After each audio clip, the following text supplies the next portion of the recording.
I'm out here in the creek thicket unit, and man, am I excited to be out. I don't know why, but it feels like it's been an eternity since I've been able to get out and do some scouting, but it sure is good to be back in the woods and enjoying the outdoors. And anyway, I'm in the creek thicket unit today, and the plan is to go check the camera that is along this bean field on the north side of this unit. Now, it has been about 3.5 weeks since I last came in here and checked these cameras, so I could probably get away with going to check both of them, but the other camera is in a bedding area, and it's actually in the spot where I killed my 8-point last year out of this unit. So I'm trying to really save that spot and not disturb it too much in the summer. So I'm just gonna leave that camera sit, and I actually don't know if I'll even come back in there before hunting season. I've gone in there twice, hanging the camera and then checking it one time. Got a picture of a really big framed buck with a drop tine, and I'm not sure I need any more information from that camera until it's time to go hunt it. So probably just leave that one today, but I am going to go check this one along the bean field just because deer pretty regularly accept human activity and human scent along these agricultural fields, so I don't really think I'm going to hurt anything too much going in to check that cam.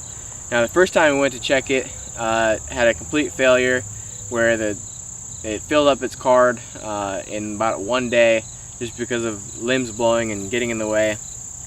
And then I came back in here a week after I fixed everything in the setup, and that time it worked flawlessly, and I was able to catch all the pictures on that cam, and it captured, I can't even remember now, but several good bucks, I think. And the only disappointing thing about that, it captured several mature bucks, and I'm gonna hunt this unit either way. It's a really awesome public land unit, but Doubles was not on the camera, and I'm thinking he just didn't come through, because I'm pretty sure I was able to identify his tracks when I first came out here and hung these cameras. So anyway, I'll be going in there today. It's been out for about 3.5 weeks since the last card pull, and I'm excited to see what's on it, and hopefully Doubles is on it. So we'll get going.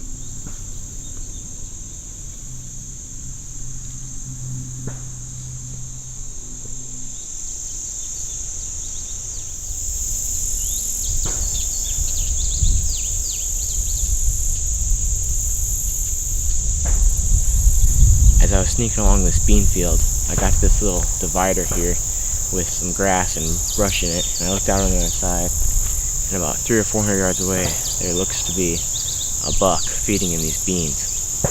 Couldn't really make out what he was all that well on the little viewfinder, and he's quite a ways away, but he didn't look like anything too spectacular. I'm not sure what he was, but to my knowledge he's still feeding out there, but my camera is just maybe 30 or 40 yards up this field edge here, and the way the field lays, I think I might be able to just sneak along the edge and not disturb him at all. But I don't think he knows I'm in here, and it doesn't matter too much if I would spook him, just because it is on this ag field. But one thing I wanted to talk about that I noticed when I came in here was, with these beans being so tall and so thick, it's been a really great summer for the farmers in my area. With these beans being so lush and tall, I wouldn't be surprised a bit if there were some summer bedding of bucks and does out in this field. And that's cool to know, and it's a good thing to keep in mind when you're checking trail cameras and trying to figure out their summer patterns. But their bedding areas in this field aren't going to make a lick of difference during hunting season, when all the leaves have fallen and this field eventually will get harvested. So those bedding areas don't really matter, and I think it's important to keep that in mind when you're trying to pattern these summer deer, is that sometimes it can be skewed by summer bedding areas, and I wouldn't be surprised at all if there were some deer bedding out in this field. Now, I think the mature bucks, at least in this area, from my experience, are still going to be bedding in the places that I know of, so I should be able to get some information out of this trail camera anyway. But I'm excited to go check it out. I'm just going to sneak along this edge here, and we'll try to get in there without bumping any deer and check that camera. It's always a good trail camera check when a trail camera is still there on public land. Didn't get stolen. Alright guys, so that card pull was pretty good. It's interesting to me how it seems like hot weather in the summer even affects deer movement. We always think about and hear about the weather affecting deer movement during hunting season, but we don't realize how it definitely affects it during the summer when, you know, conditions can get pretty rough. Basically the hottest week of the summer, I had maybe 2 deer walk by the trail camera. And my theory on why that is obviously the daytime movement is going to be cut down in this feeding area. They're not going to be wanting, I mean, it got really hot. They're not going to be wanting to feed all day when it's that hot, and they're going to be wanting to be in the cooler timber until nighttime probably. And so the place that this trail camera is at is not the best place on this field edge, but it's the only place where I can hang my camera up high where I don't think it's going to get stolen. But there's no trails that come out within, I don't know, there's no good trails that come out of this in the immediate area where the trail camera is. So unless deer are just feeding along this edge, the camera's going to miss them and you're never going to know what was in this unit.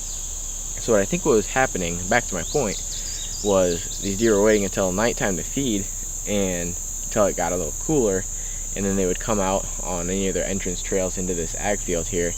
And I mean, at night they don't really have a reason to stay along this edge where it's not quite as palatable because of the trees sucking nutrients, and so they probably just head straight out into the field and fed around for the night. So I think I was missing a lot of deer in that last 3.5 weeks where the deer were just kind of going straight out in the field and not really walking along this edge. Now unfortunately I did just go and check to make sure if there were any other places that I could hang this camera that I thought would be better, and I thought I would catch more deer, but I'm really worried that I'll hang it in a new spot and limbs will blow and I'll end up not getting any pictures anyway.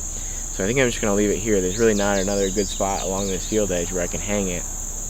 So just going to stay here for now, and I'll have to trust that eventually everything in this unit will walk this field edge, and it probably will.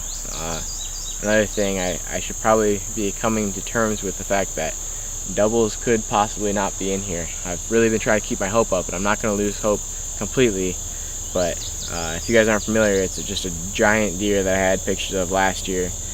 You know, really mature, big deer last year. So I can't imagine what he turned into this year. And I just have to kind of accept the fact that he could have moved or died. Could have been shot or died of natural causes. But you know, I can't complain too much. I got a picture of one shooter. At least I think he's a shooter, as long as he doesn't lose too much size after he loses his velvet. A lot of times the younger bucks, if he's a 3.5-year-old, he might lose a lot of size and a lot of mass when he sheds his velvet.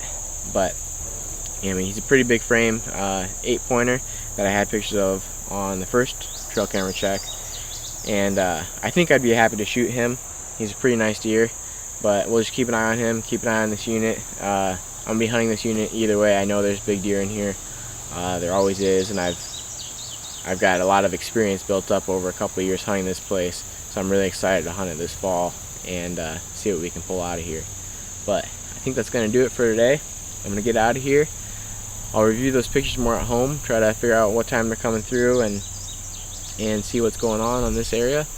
But actually tonight, I don't think this is gonna end the vlog, because I think I'm gonna go home for dinner, have a family dinner, and then go back out tonight after dinner to a new place and film a bean field. It's pretty cool out tonight, and I think the deer will be on their feet. And this new area that I want to go to, I am about 100% sure that it holds mature bucks.